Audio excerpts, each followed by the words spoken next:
ದೇವರಾದ ಯೇಸು ಕ್ರಿಸ್ತರು ನಿಮ್ಮ ಮೇಲೆ ಬಹಳ ಪ್ರೀತಿಯನ್ನು ಅಕ್ಕರೆಯನ್ನು ಇಟ್ಟಿರುವುದರಿಂದ ಈ ಕಾರ್ಯಕ್ರಮದ ಮೂಲಕ ನಿಮ್ಮೊಟ್ಟಿಗೆ ಮಾತನಾಡುತ್ತಾ ಇದ್ದಾರೆ. ಯಾಕೆಂದರೆ ನಿಮಗೆ ಒಂದು ಅದ್ಭುತ ಅವಶ್ಯ. ನಿಮಗೆ ಅವಶ್ಯ ತಾನೇ? ಯಾವುದೋ ಒಂದು ಕಾರ್ಯದಲ್ಲಿ ನಿಮ್ಮನ್ನು ಭಯಪಡಿಸುತ್ತಿದೆ, ನಿಮ್ಮನ್ನು ಬಾಧಿಸುತ್ತಿದೆ. ಅದು ನಿಮ್ಮ ಒಳಗೆ ಇರುವ ರೋಗ ಇರಬಹುದು, ಸಾಲದ ಸಮಸ್ಯೆ ಇರಬಹುದು, ಕುಟುಂಬದ ಸಮಸ್ಯೆ ಇರಬಹುದು, ಮಕ್ಕಳ ಓದಿನ ಸಮಸ್ಯೆ ಇರಬಹುದು, ಮಕ್ಕಳು ನಿಮ್ಮ ಮಾತು ಕೇಳದೆ ಹಠ ಮಾಡುತ್ತಿರುವ ಸಮಸ್ಯೆ ಆಗಿರಬಹುದು, ಭಯ ಆಗಿರಬಹುದು, ನಿದ್ರಿಸಲು ಆಗದ ಪರಿಸ್ಥಿತಿ ಆಗಿರಬಹುದು, ಸುವಾರ್ತೆಯನ್ನು ಸಾರಲು ಆಗದೇ ಇರುವ ಪರಿಸ್ಥಿತಿ, ಪ್ರಾರ್ಥನೆ ಮಾಡಲು ಆಗದೇ ಇರುವ ಪರಿಸ್ಥಿತಿ. ಏನೇ ಪರಿಸ್ಥಿತಿ, ಯಾವುದೋ ಒಂದು ಹಿಕ್ಕ ಬಾಧಿಸುತ್ತಾ ಇದೆ ಅಲ್ಲವೇ? ನಿಮ್ಮ ಕುಟುಂಬವನ್ನು ಬಾಧಿಸುತ್ತಲೇ ಇದೆ. ಅದು ಬೇರೆ ನಿರಂತರವಾಗಿದೆ. ಒಂದು ದಿನ ಕೂಡ ನೆಮ್ಮದಿ ಆಗಿರಲು ಸಾಧ್ಯವಾಗುತ್ತಿಲ್ಲ. ಒಂದು ದಿನ ರೋಗ ಬಂದು ಸರಿಯಾದರೆ ಮರುದಿನ ಸಾಲದ ಸಮಸ್ಯೆ, ಹಣದ ಸಮಸ್ಯೆ, ಸಂಪಾದನೆಯಲ್ಲಿ ಹಣ ಉಳಿಯುತ್ತಾ ಇಲ್ಲ. ಎಷ್ಟೇ ಸಂಪಾದಿಸಿದರೂ ಕೂಡ ಏನಾದರೂ ಖರ್ಚು ಬಂದು ಎಲ್ಲವೂ ಕೂಡ ಖಾಲಿಯಾಗಿ ಹೋಗುತ್ತದೆ. ಮನೆಯಲ್ಲಿ ಒಂದು ಆಶೀರ್ವಾದವೂ ಕೂಡ ನೋಡಲು ಆಗುತ್ತಿಲ್ಲ. ಹಾಗೆಯೇ ಜಗಳ, ಕಲಹ, ನೋವು, ಒಂದೇ ಮನಸ್ಸು ಇಲ್ಲ, ಏಕ ಮನಸ್ಸು ಇಲ್ಲ ಮನೆಯ ಒಳಗೆ. ಒಂದು ದಿನ ಕುಟುಂಬದಲ್ಲಿ ಸಂತೋಷವಿದ್ದರೆ ಮರುದಿನ ರಣರಂಗವಾಗುತ್ತದೆ ಮನೆಯ ಒಳಗೆ ಹಾಗೂ ಹೊರಗಡೆ. ಯಾವಾಗಲೂ ಕೂಡ ಜಗಳ, ಗುಣುಗುಟ್ಟುವಿಕೆ, ಈ ರೀತಿಯಾದ ಸಮಸ್ಯೆ, ಈ ರೀತಿ ಎಲ್ಲ ಇರುವಾಗ ಏಕೆ ಬಾಳಬೇಕು ಎಂಬುದಾಗಿ ನಿರಾಸೆ ಹೃದಯದಲ್ಲಿ ಬರುತ್ತದೆ. ಈ ರೀತಿ ಎಲ್ಲ ಬಾಧಿಸಲ್ಪಟ್ಟಿದ್ದೀರಾ? ನಿಮಗೆ ಒಂದು ಅದ್ಭುತ ಅಗತ್ಯ ತಾನೇ? ನಿಮ್ಮ ಜೀವಿತದಲ್ಲಿ ಚೇಂಜಸ್ ಬೇಕು ತಾನೇ? ಇಂದು ರಾತ್ರಿ ಯೇಸು ನಿಮಗೆ ಒಂದು ಅದ್ಭುತವನ್ನು ಮಾಡುತ್ತಾರೆ. ಎಲ್ಲ ಪರಿಸ್ಥಿತಿಯನ್ನು ಬದಲಾಯಿಸುತ್ತಾರೆ. ಯಾವುದು ನಿಮ್ಮನ್ನು ಬಾಧಿಸುತ್ತದೆ, ಯಾವುದರಿಂದ ಕಷ್ಟಪಡುತ್ತಾ ಇದ್ದೀರಾ, ಯಾವುದರಿಂದ ನೀವು ಬಾಧಿಸುತ್ತಾ ಇದ್ದೀರಾ, ಅದರಲ್ಲಿ ಯೇಸು ಒಂದು ಬಿಡುಗಡೆ ಕೊಡುತ್ತಾರೆ.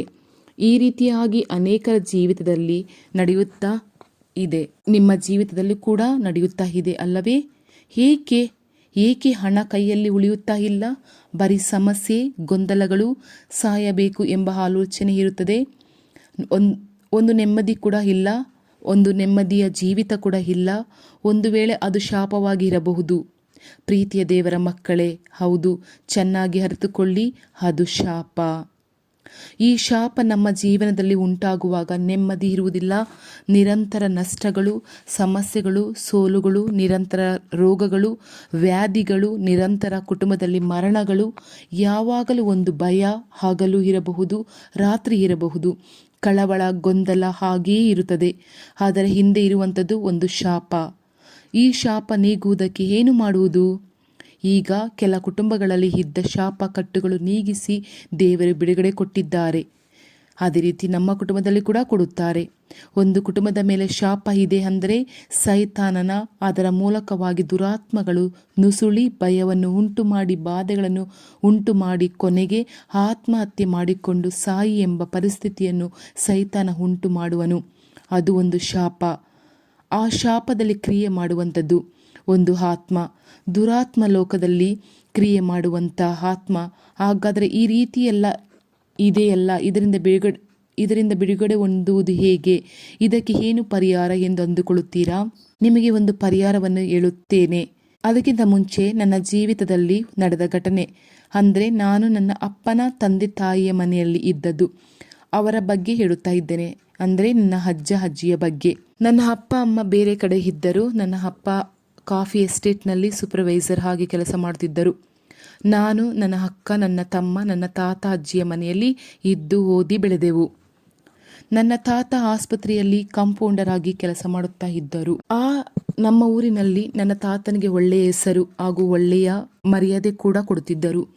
ಯಾರಾದರೂ ನಮ್ಮ ಮನೆಗೆ ಬಂದರೆ ಅವರಿಗೆ ಕಾಫಿ ಕೊಡದೆ ಕಳಿಸುತ್ತಾ ಇರಲಿಲ್ಲ ನನ್ನ ಅಜ್ಜಿ ಹಾಗೂ ತಾತ. ಎಲ್ಲರೂ ಹೇಳುವರು, ಸ್ಥಿತಿವಂತ ಕುಟುಂಬ ಇವರು, ಒಳ್ಳೆಯ ಕುಟುಂಬ ಎಂದು. ಆದರೆ ಒಳ ಪರಿಸ್ಥಿತಿ ತುಂಬ ಕಷ್ಟ. ನನ್ನ ಅಜ್ಜಿ ಪಕ್ಕದ ಮನೆಗೆ ಓಡಿ ಹೋಗಿ ಕಾಫಿ ಪುಡಿ ತರುವರು, ಈರುಳ್ಳಿ, ಟೊಮೆಟೊ, ತೆಂಗಿನಕಾಯಿ ಅಂತ ಸಾಲ ಕೇಳಿ ಬರುವರು. ಆ ಸ್ಥಿತಿ ಇತ್ತು ನನ್ನ ತಾತ ಅಜ್ಜಿಯ ಮನೆಯಲ್ಲಿ. ಆಮೇಲೆ ನಾವು ನನ್ನ ಅಪ್ಪ ಅಮ್ಮನ ಮನೆಗೆ ಬಂದ ಮೇಲೆ ಆ ರೀತಿಯ ಪರಿಸ್ಥಿತಿ ಇರಲಿಲ್ಲ. ನನ್ನ ಅಪ್ಪ ಅಮ್ಮ ಯಾರ ಮನೆಗೂ ಹೋಗಿ ಸಾಲ ತರುತ್ತಿರಲಿಲ್ಲ. ನನ್ನ ಅಮ್ಮ ಅಪ್ಪ ನಾವು 3 ಜನ ಮಕ್ಕಳು ಪ್ರಾರ್ಥಿಸುತ್ತೇವೆ. ರಾತ್ರಿ ಹೊತ್ತು 1 ಗಂಟೆ ಪ್ರಾರ್ಥನೆ. ನನ್ನ ಮನೆಯಲ್ಲಿ ಆಗ ಸರಿಯಾಗಿ ಪ್ರಾರ್ಥನೆ ಏನು ಎಂಬುದು ಸರಿಯಾಗಿ ಗೊತ್ತಿರಲಿಲ್ಲ. ಆದರೂ ಯೇಸುವಿನ ಬಳಿ ಪ್ರಾರ್ಥಿಸುತ್ತಾ ಇದ್ದೆವು. ಆದ್ದರಿಂದ ನನ್ನ ಅಜ್ಜ ಅಜ್ಜಿಯ ಮನೆಯಲ್ಲಿ ಇದ್ದ ಪರಿಸ್ಥಿತಿ ನನ್ನ ಅಪ್ಪಮ್ಮನ ಮನೆಯಲ್ಲಿ ಇರಲಿಲ್ಲ, ಈಗ ಕೂಡ ಇಲ್ಲ. ಯೇಸು ಕರ್ತರು ಚೆನ್ನಾಗಿ ನೋಡಿಕೊಂಡು ಬರುತ್ತಾ ಇದ್ದಾರೆ. Thank you Jesus. ಯೇಸು ನಮ್ಮ ಜೀವಿತದಲ್ಲಿ ಬಂದ ಮೇಲೆ ಎಲ್ಲ ಪರಿಸ್ಥಿತಿ ಬದಲಾಯಿತು ಮತ್ತು ಬದಲಾಗುತ್ತದೆ ಕೂಡ. ನನ್ನ ಅಮ್ಮ ಯಾವಾಗಲೂ ದೇವರ ಸ್ತುತಿ ಸ್ತೋತ್ರ ಹೇಳುತ್ತಾ ಇರುತ್ತಾರೆ. ಹೀಗೆ ಸಮಸ್ಯೆ ಇದೆ ಅಂದರೆ ಅದು ಒಂದು ಶಾಪ. ಆ ಪೂರ್ವಜರ ಪಾಪಗಳು ಹಾಗೆ ಹಿಂಬಾಲಿಸಿ ಬರುತ್ತಿದೆ. ಕಣ್ಣಿಗೆ ಕಾಣದ ಒಂದು ಶಕ್ತಿ, ಅದುವೇ ಶಾಪದ ಶಕ್ತಿ. ಒಂದು ವೇಳೆ ನಿಮ್ಮ ಕುಟುಂಬದಲ್ಲಿ ಆ ಒಂದು ಹಾನಿ ಇರಬಹುದು. ನಿರಂತರವಾಗಿ ವ್ಯಾಧಿ ಬರುತ್ತಲೇ ಇದೆ, ನಷ್ಟ ಬರುತ್ತಲೇ ಇದೆ, ತಡೆ ಬರುತ್ತಲೇ ಇದೆ, ಸೋಲು ಉಂಟಾಗುತ್ತಲೇ ಇದೆ. ವರ್ಷಕ್ಕೆ ಒಮ್ಮೆ ಅಥವಾ 2 ಸಾರಿ ರೋಗ ಬರುತ್ತದೆ, ಹೋಗುತ್ತದೆ. ಅದು ನ್ಯಾಚುರಲ್. ಆದರೆ ಯಾವಾಗ ನೋಡಿದರೂ ಕೂಡ ರೋಗ ಇದ್ದೇ ಇರುತ್ತದೆ. ಏನೋ ಒಂದು ಚಿಕ್ಕ ಪುಟ್ಟ ಸಾಲದ ಸಮಸ್ಯೆ ಬರುತ್ತದೆ, ಮುಂದಿನ 2 ತಿಂಗಳೊಳಗೆ ಸರಿಯಾಗುತ್ತದೆ ಎಂದರೆ ಪರವಾಗಿಲ್ಲ. ಆದರೆ ವರ್ಷ ಆ ಸಾಲದ ಸಮಸ್ಯೆ ತಿರುತ್ತಲೇ ಇಲ್ಲವಲ್ಲ. ಬಡತನ, ಕಷ್ಟ ಯಾಕೆ ಹೀಗೆ? ಇದಕ್ಕೆ ಒಂದು ಕಾರ್ಯ ಇದೆ. ಬೈಬಲ್ನಲ್ಲಿ ಧರ್ಮೋಪದೇಶ ಕಾಂಡ 28ನೇ ಅಧ್ಯಾಯ 18ನೇ ವಚನದಿಂದ, ಧರ್ಮೋಪದೇಶ ಕಾಂಡ 28ನೇ ಅಧ್ಯಾಯ 15ನೇ ವಚನದಿಂದ ಓದಿ ನೋಡಿದರೆ ಈ ಶಾಪದ ಕುರಿತಾಗಿ ಹೆಚ್ಚಾಗಿ ಬರೆದಿದೆ. ಯಾವ ಬಾಧೆಗಳು ಬರುತ್ತದೆ ಎಂದೆಲ್ಲ ಬರೆದಿದೆ. ಡಿಪ್ರೆಷನ್, ಮನಸ್ಸಿನ ಖಿನ್ನತೆ, ಅದೆಲ್ಲ ಒಂದು ಶಾಪ ಎಂಬುದಾಗಿ ವಚನದಲ್ಲಿ ಬರೆಯಲ್ಪಟ್ಟಿದೆ. ನಾವು ಕಷ್ಟಪಟ್ಟು ದುಡಿಯುತ್ತೇವೆ, ಅದು ನಮ್ಮ ಕೈಯಲ್ಲಿ ಉಳಿಯುವುದಿಲ್ಲ. ಯಾರೋ ತಿನ್ನುತ್ತಾರೆ, ಅದು ಒಂದು ಶಾಪ. ನೀವು ಈ ರೀತಿಯಾಗಿ ಬಾಧಿಸಲ್ಪಟ್ಟಿದ್ದೀರಾ, ನಿಮಗೆ ಬಿಡುಗಡೆ ಬೇಕು ತಾನೇ? ಇದಕ್ಕೆ ಏನು ಪರಿಹಾರ? ಹಣ ಖರ್ಚು ಮಾಡಿ ಪರಿಹಾರ ಮಾಡುವುದಾ? ಅಲ್ಲ. ಹಣ ಖರ್ಚು ಮಾಡಿ ಈ ರೀತಿಯಾದ ಶಾಪವನ್ನು ಹೊಂದಿರುವವರು ಬಿಡುಗಡೆ ಹೊಂದಲು ಸಾಧ್ಯವಿಲ್ಲ. ಉಚಿತವಾಗಿ ಕೊಡುವವರು ಒಬ್ಬರು ಇದ್ದಾರೆ, ಅವರೇ ಯೇಸು ಕ್ರಿಸ್ತರು. ಯೇಸು ಶಾಪವನ್ನು ಆಶೀರ್ವಾದವಾಗಿ ಬದಲಾಯಿಸುವರು. ಅದಕ್ಕೆ ಕಾರಣವೇನು? ಗಲಾತ್ಯ 3ನೇ ಅಧ್ಯಾಯ 14ನೇ ವಚನದಲ್ಲಿ ಓದುವಾಗ, ಕ್ರಿಸ್ತನು ನಮ್ಮ ನಿಮಿತ್ತ ಶಾಪವಾಗಿ ಧರ್ಮಶಾಸ್ತ್ರದಲ್ಲಿ ಹೇಳಿರುವ ಶಾಪದೊಳಗಿಂದ ನಮ್ಮನ್ನು ಬಿಡಿಸಿದನು. ಮರಕ್ಕೆ ತೂಗು ಹಾಕಲ್ಪಟ್ಟ ಪ್ರತಿಯೊಬ್ಬನು ಶಾಪಗ್ರಸ್ತನು ಎಂದು ಶಾಸ್ತ್ರದಲ್ಲಿ ಬರೆದಿದೆಯಲ್ಲ. ಯೇಸು ನಮಗಾಗಿ ಶಿಲುಬೆಯಲ್ಲಿ ಶಾಪವಾದನು. ಅದೇ ಈ ವಾಕ್ಯ ನಮ್ಮನ್ನು ಶಾಪದಿಂದ ಬಿಡುಗಡೆ ಮಾಡಿ ನಮ್ಮ ಜೀವಿತವನ್ನು ಆಶೀರ್ವದಿಸಲು ಯೇಸು ಶಿಲುಬೆಯಲ್ಲಿ ಶಾಪವಾದನು. ಮರ ಅಂದರೆ ಶಿಲುಬೆಯ ಮರ.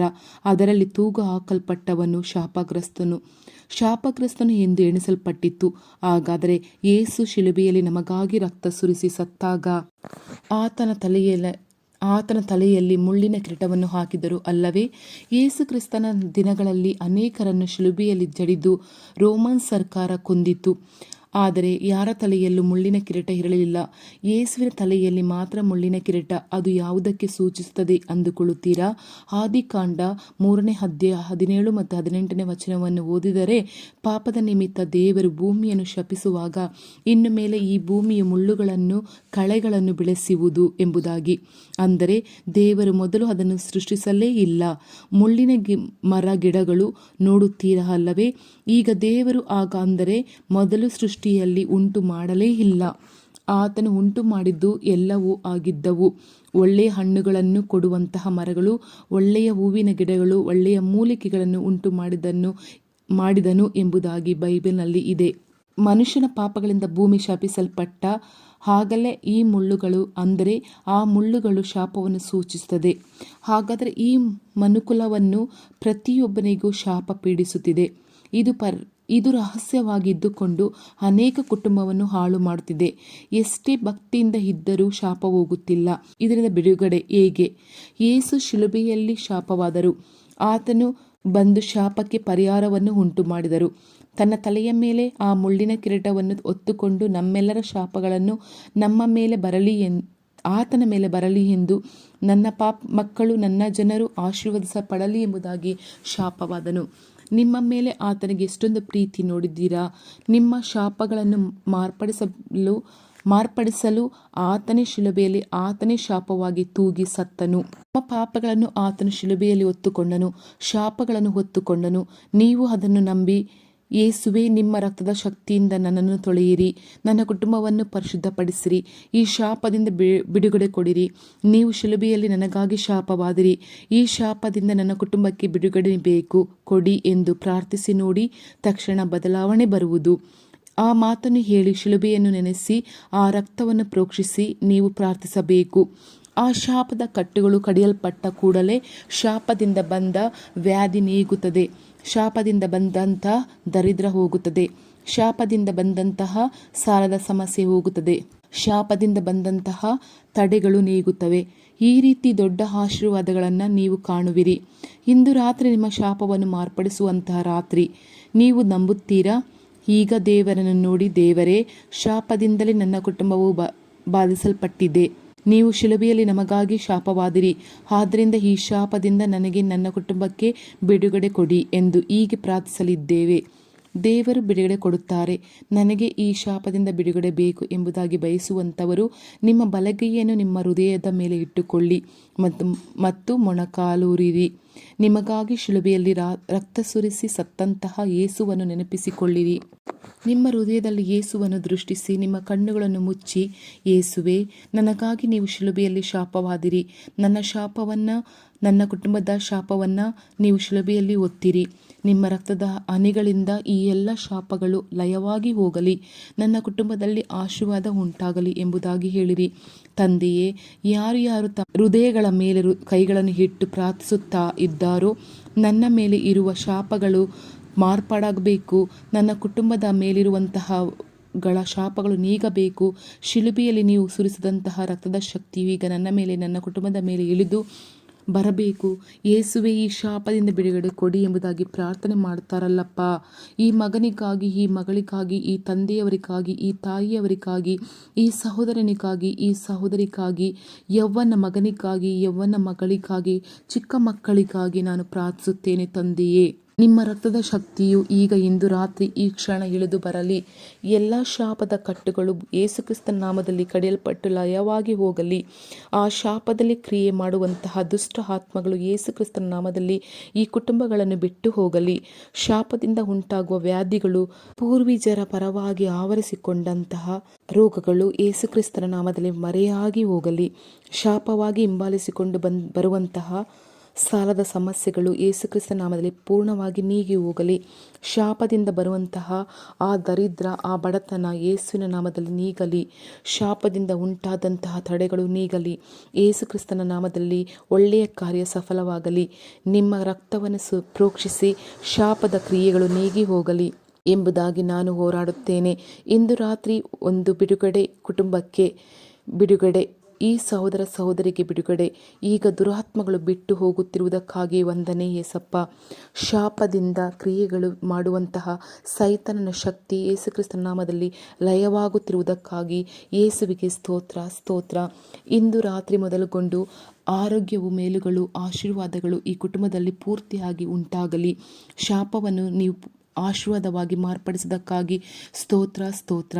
ಯೇಸು ಕ್ರಿಸ್ತ ನಾಮದಲ್ಲಿ ಪ್ರಾರ್ಥಿಸ್ತೇನೆ ತಂದೆಯೇ. Amen, amen. ಪ್ರಭುವೇ, thank you Lord Jesus Christ. ಪ್ರೀತಿಯ ದೇವರ ಮಕ್ಕಳೇ, ಯೇಸು ಕ್ರಿಸ್ತರು ಈ ಪ್ರಾರ್ಥನೆಯನ್ನು ಕೇಳಿದರು. ಇಂದಿನಿಂದ ನೀವೇನು ಮಾಡಬೇಕು? ಯೇಸು ಕ್ರಿಸ್ತರಿಗೆ ಸ್ತೋತ್ರ ಹೇಳುತ್ತಾ ಇರಬೇಕು, ದೇವರ ವಾಕ್ಯ ಓದುತ್ತಾ ಇರಬೇಕು, ಸ್ತುತಿ ಸ್ತೋತ್ರ ಸಲ್ಲಿಸುತ್ತಾ ಇರಬೇಕು. ಆಮೇನ್.